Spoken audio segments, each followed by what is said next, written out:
got to set my lights up a little bit differently. I've got this little control here so I can do fancy things or not. I want it just to stay on like that. And this one here is battery operated.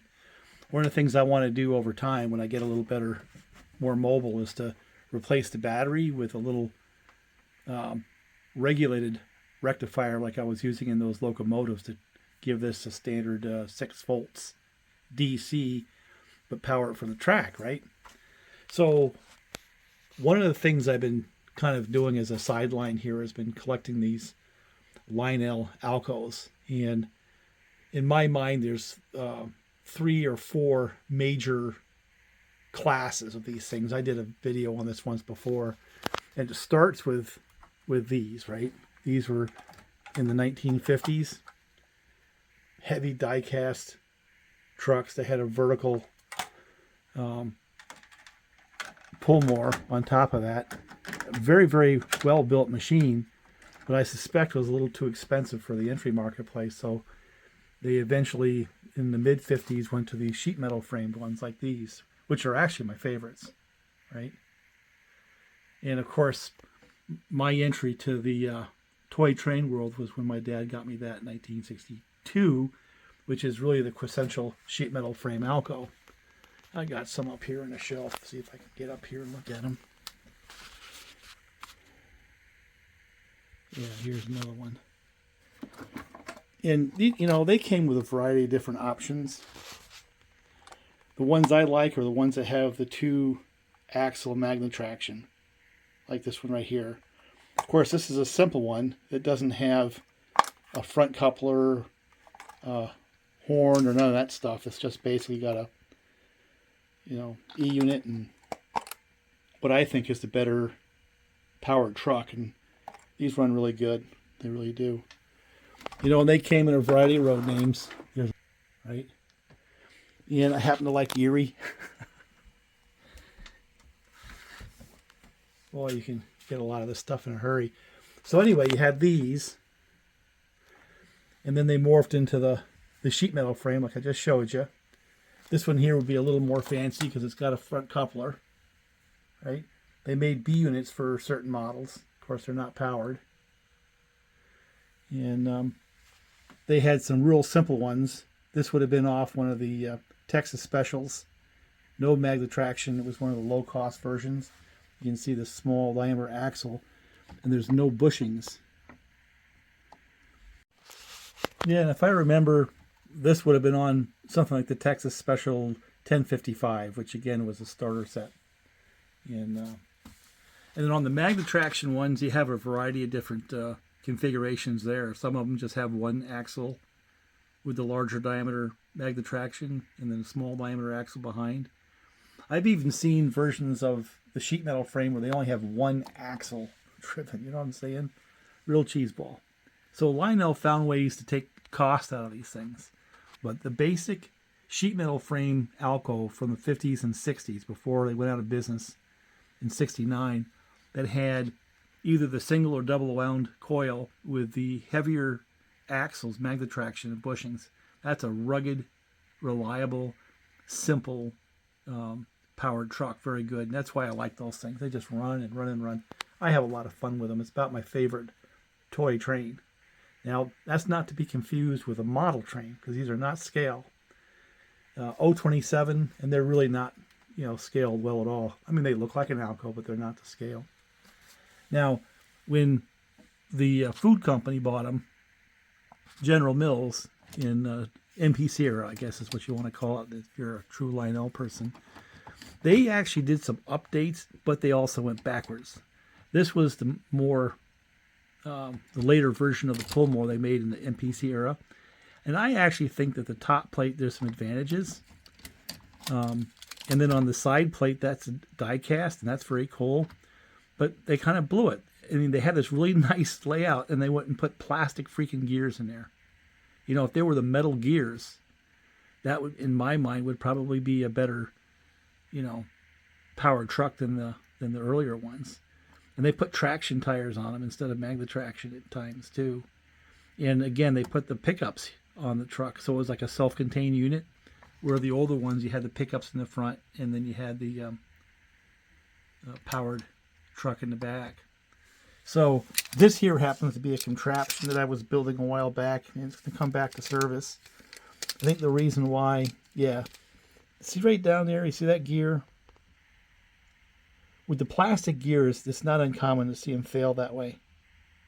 And of course, I was using this climbing hills. Go back in my videos a couple years back, you can see this poor thing was run to death. And so that fails. That's their Achilles heel when the plastic gear begins to go. So I'm not a fan of them. You know what I'm saying? I'm not a fan of the MPC version. There was a while I was, because it ran good.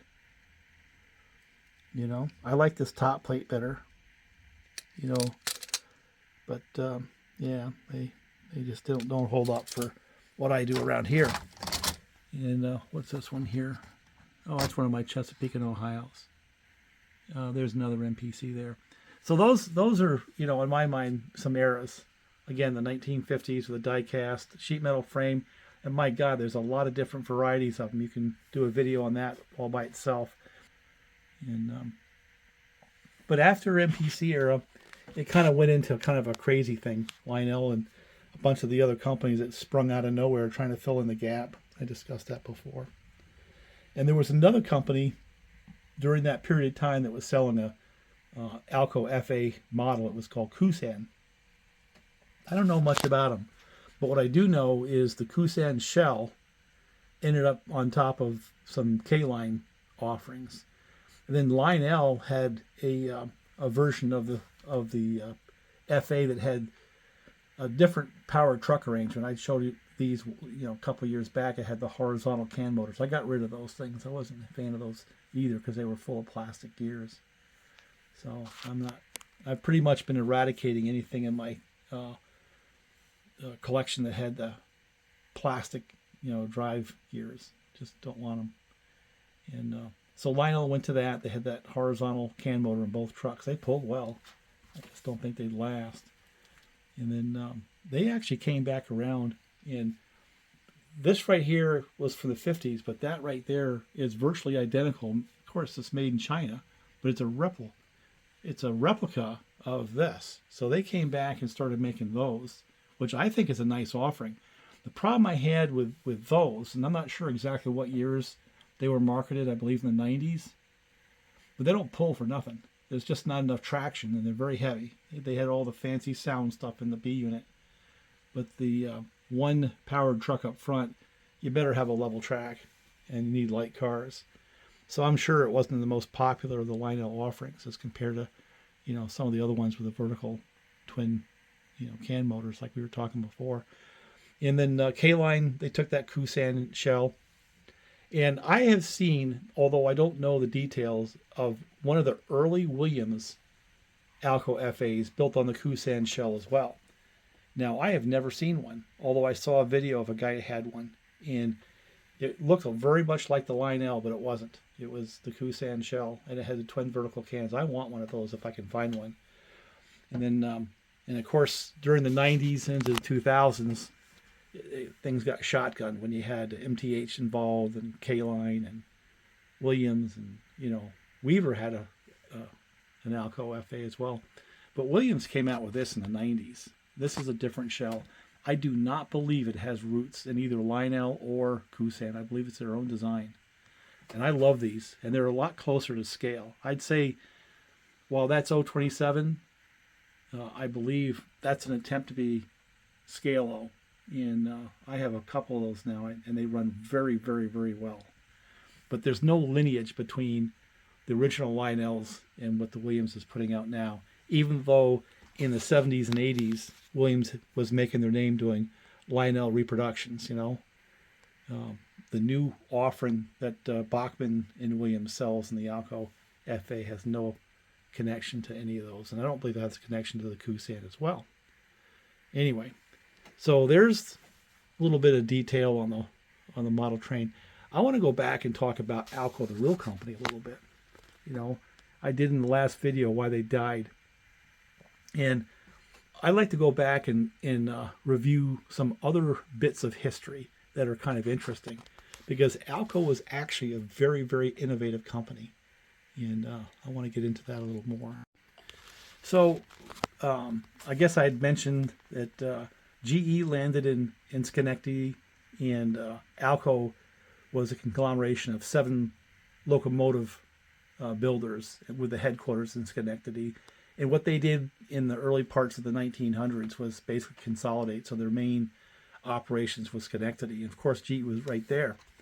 And that kind of formed a natural relationship between both ALCO and GE, as they were both pretty much at the top of the industry in their respective, markets. And so it was only natural that, there was going to be a collaboration when they started trying to get into the electrifying of things.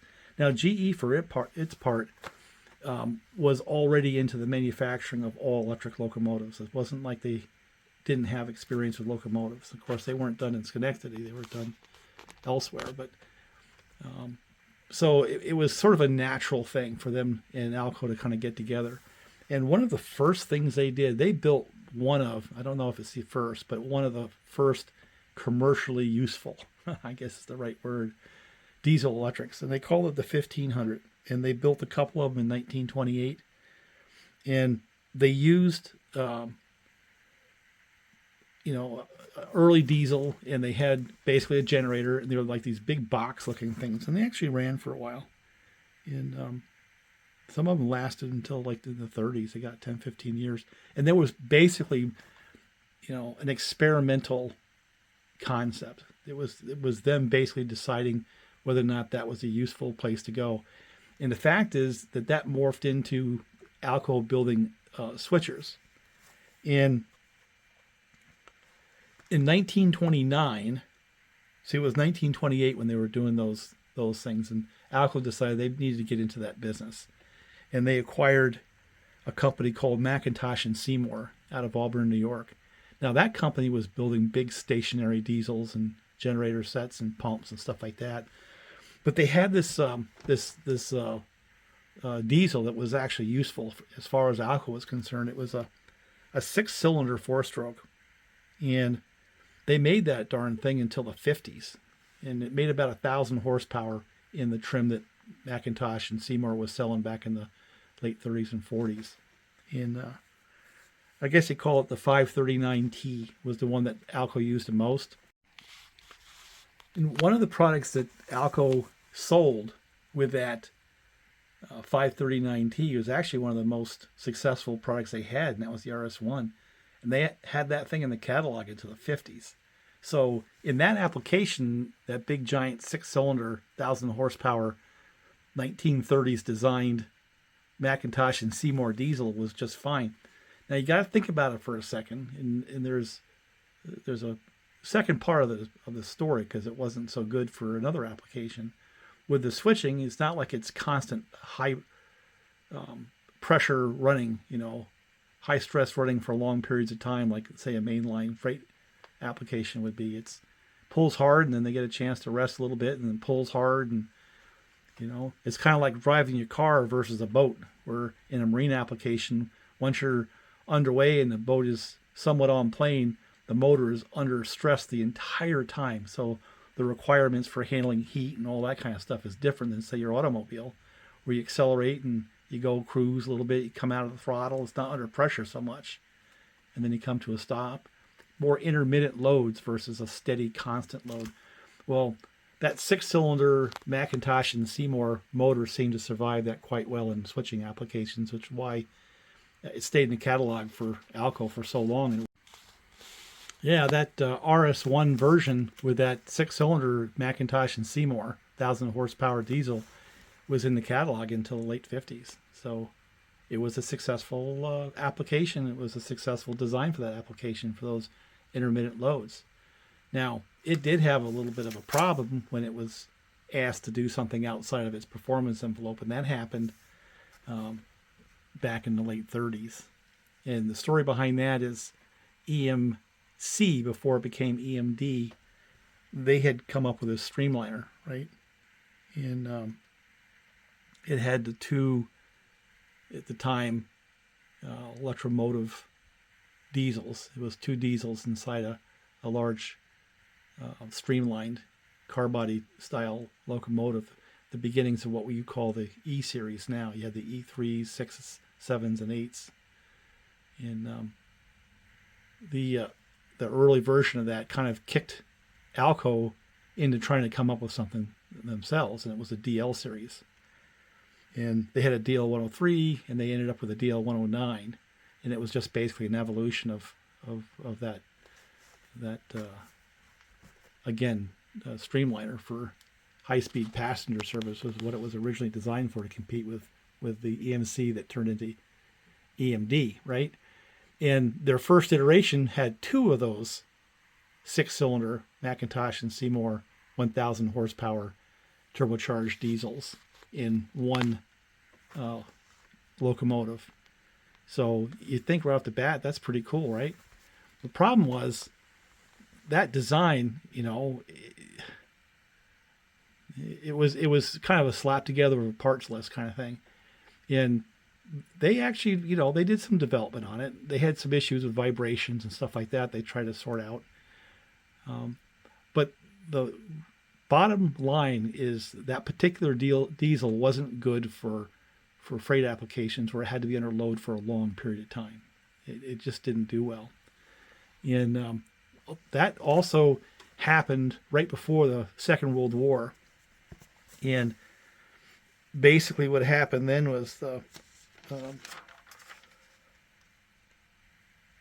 War Production Board started putting limitations on ALCO. The government stepped in and said, look, we want you to keep doing steam. We don't want you to be distracted by trying to develop these diesel things. You can sell and build the ones you already have on the books, the ones you already have done, but we don't want you to take off and start developing a new line of diesels at the expense of building us these steam locomotives, which we need right now. We need them right now, so we don't want you to be distracted. So ALCO was kind of hamstrung. Now the same board told EMD to go like crazy, which happened. GM's bought them out, and they ramped up the production, and that very, very famous 567 two-stroke diesel just suited really well to the type of application it was put into. Again, that particular design had no problem with high load operations for a long period of time. And if you think about it, why is it a surprise? Because it was also one that had applications in the marine industry, which is exactly that. You get on a boat, it's a semi-planing boat or displacement boat. That thing just has to push hard for a long time. And those two-stroke diesels were just very well suited to doing that type of thing, where the McIntosh and Seymore inline 6s were not. They were good for, I guess, some load, short periods of time, not the long high stress stuff. They just couldn't stand it. And so when they put those 2 into the DL-103 and eventually the DL-109's, they actually came up with something. It was a useful locomotive. And I find it interesting. Kind of goes back to what I was saying in the first video about a couple of the railroads were pretty much loyal customers and stalwarts for the ALCO Corporation. One of those was New Haven. New Haven bought most of them. And I don't have the exact numbers, but I believe they made about 70 of the DL series. And I think New Haven ended up with like 58 or 59 of them. But for all their problems, and I wish I could find one in O scale. I think that would be a really cool addition to the layout. Now, here's the thing you got to think about here with New Haven. New Haven is obviously northeast, and their main line was from New Haven, Connecticut to Maybrook, New York. There's a big difference in distance between that, which was effectively a flat line with not a lot of hills, and even the New York Central line to the north, and especially the western lines that went through the mountains. So while that DL-109 probably wouldn't have worked well for one of the California-based railroads hauling up over the Rocky Mountains to Denver or to Chicago, it actually worked pretty good for New Haven. And there was another thing about the DL-109, which was pretty cool, is they discovered they could pull both freight and passenger cars. Of course, the speeds they were running on those tracks, they weren't going to do 100 mile an hour. They're going to do maybe 55, 60. So the DL-109 was suited to that. And plus it could haul freight. I mean, 2,000 horsepower is nothing to sneeze at. And that was back in the late 30s, early 40s. So they actually found a home at the New Haven and Hartford Railroad and did pretty well. I mean, they had problems, and there's some, well-storied things, because everybody wants to bag on ALCO. One of the issues they had was they basically get into a constructive interference with the vibrations and basically buzz like crazy, and that would stress everything, all the vibrations, or, I mean, they're not going to beat that. That was something that would require a whole design chassis along with changing the vibration characteristics of the motor to solve. That was a big problem. And if they were hauling cross country, that would have been it. It wouldn't work for them. But the short hauls, relatively short hauls, the size of the trains, the speeds they were going, for all the bad press that DL-109 got, New Haven ran right into the late 50s. By then, EMD pretty much was in the rosters. They had those FL9s and stuff like that for commuter service, which were that's a fun story all by itself. But I wanted to talk about the DL-109s because they, I think, were kind of an oddball, made in the 30s and the 40s, and they allowed ALCO to earn both experience and revenue during the Second World War, when basically they had been shut down from developing diesels. And that real-time experience is nothing to be sneezed at. They had to learn a lot. And as I said, the New Haven ran those things relatively successfully. Now, you're going to get an argument about it, but the fact was, if they stayed on the books for 15, 18 years, that means they pulled a lot of freight. So I want to find one for the railroad here. That's what I want to do. None of them survived, by the way. I don't even think there's a museum that has a DL-103, 7, or 9. I don't think they survived the torch. I think they all got scrapped. Now, that backstory of the 539T, which had applications, like I said, in the DL-109, we focused on that a little bit, but also the RS-1, which was a successful. It was put in a bunch of different models as well. But once the ALCO was released a little bit, they started going right into trying to come up with a prime mover that can compete on the mainline railroads, the Class 1s, to compete with EMD. And I guess they started in Auburn designing the 241, right? And that had to be about 1944 is when they introduced that. And they built a couple, and they put them in test locomotives. They called them 1500s, and they had an A, B, and C. And they had a 1500 horsepower, 241, 12-cylinder turbocharged 4-stroke diesel, right? And that's the precursor to the 244. And they had them stuffed into something that looked kind of like a DL-109. They had that same style of body. They hadn't come up with these yet. And the first of the 241s was actually built and completed in 1944. And they had the demonstrators. Delaware and Hudson had them for a little bit. And from what I understand, Erie did. They went back into the shop after some testing. They tore down and looked at them, which is part of the development of the 244, right? And then they sent them to the New Haven, and they went back and forth between New Haven and Maybrook. And they were returned to ALCO in 1946. So there was a period of time, a couple of year period of time, where the 241 was out in service with these test things. They called them the Black Maria or something like that, where they were basically the testing of the concept of their new prime mover. At that time it was a 241. So after that period of time where they got some run time, they started learning about the application and how the 241 would react. They came up with a new version called the 244, which is the one that is blamed for killing ALCO. And by 1945, that one was ready to be built. And the interesting thing is the 244 was actually built in production in Schenectady. It was not built in Auburn, which is interesting because the 251 was built back in Auburn. And of course, the 539T was built in Auburn. So the Auburn McIntosh and Seymore plant had a better success building diesels than the ones that were built in Schenectady with a 244. It's a little detail. But I think it plays into the whole picture of what happened to ALCO and why they failed. Now, the 244 ended up in, obviously, the FA 1s and 2s, the A's and B's, and that's the ones that I'm interested in. But they also ended up in the RS2s and RS3s.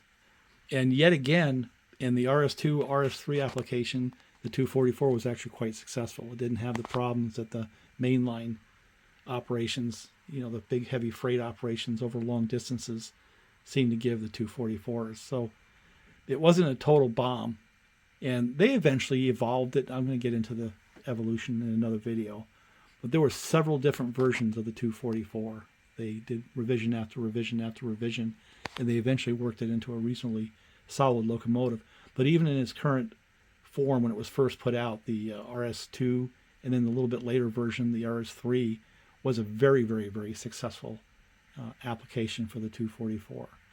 Now, the heavy freight application that the FAs, the FA1s and 2s, and then they didn't do as well. They had problems at first, breaking cranks, they had heat issues, they had turbo issues, but they also had issues with the GE electronics. And that's, what's blamed in killing ALCO. But, I go back and look at the numbers on that. When you go to, just say New York Central, and this goes back to that theme where New York Central basically propped up that ALCO company in a lot of ways. They had a lot of these things. They had at least 120 ALCO FAs and about 70 of the B units. That's a fair number of locomotives. And they ran those things. They fixed them and upgraded them and fixed them. They ran them right until the end. They didn't retire them and scrap them. They didn't have, a disaster with them where they had to get rid of them early. They ran them right until 1968 when they folded up and ended up being a part of Penn Central, right? So if the 244s were as fragile and as unreliable as you would see, they wouldn't have lasted that long, And sure, they may have lost the trust of some of the other railroads, but they didn't lose the trust of New York Central because they were buying them right into the end. They were working with ALCO right at the very end. So, when New York Central went down and the New Haven went down, that basically took a leg out from underneath ALCO. The other railroads, I don't know the history. I'll get into that over time. But as far as the PAs and PBs, New York Central didn't have a lot of those. They had 15 of the ALCO PAs, and they only had 6 of the B units. And that's because by the time they hit the marketplace, the long-range traffic was pretty much being handled by the EMD, E7s, E8s for New York Central. But the business was beginning to shrink a little bit. The whole need for that kind of passenger service was beginning to go away. So they just didn't need them.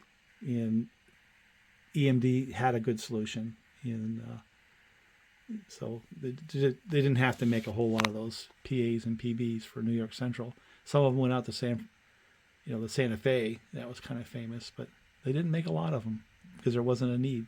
The market had changed. So I'm getting to the point where I want to run the trains, but the point of this segment was simply that ALCO actually had some diesel experience, and they actually did some testing. It wasn't like they didn't do any of the research and development. And they also had bought a company that had a fairly extensive history in building diesels. And that was, again, McIntosh and Seymore in Auburn, New York. And again, I'll point out that the two most successful versions of ALCO diesels, the 539T for switching applications and the 251, which was a replacement for the 244, were Auburn built in the McIntosh and Seymore plant. And so there was more success than failure in that operation. And so I want to make that point. And we'll get into the testing of the 241, 244 a little bit more, but that'll be a different video. Because ALCO actually did put a fair amount of time on those. They learned a lot, and what they learned was rolled into the 244. And of course, what they learned in the 244, both the good and bad, rolled into the 251, which again was built in Auburn. And the 244 was built in Schenectady. So, and I think it's time to run some trains.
Get this one shut off. The dog is barking.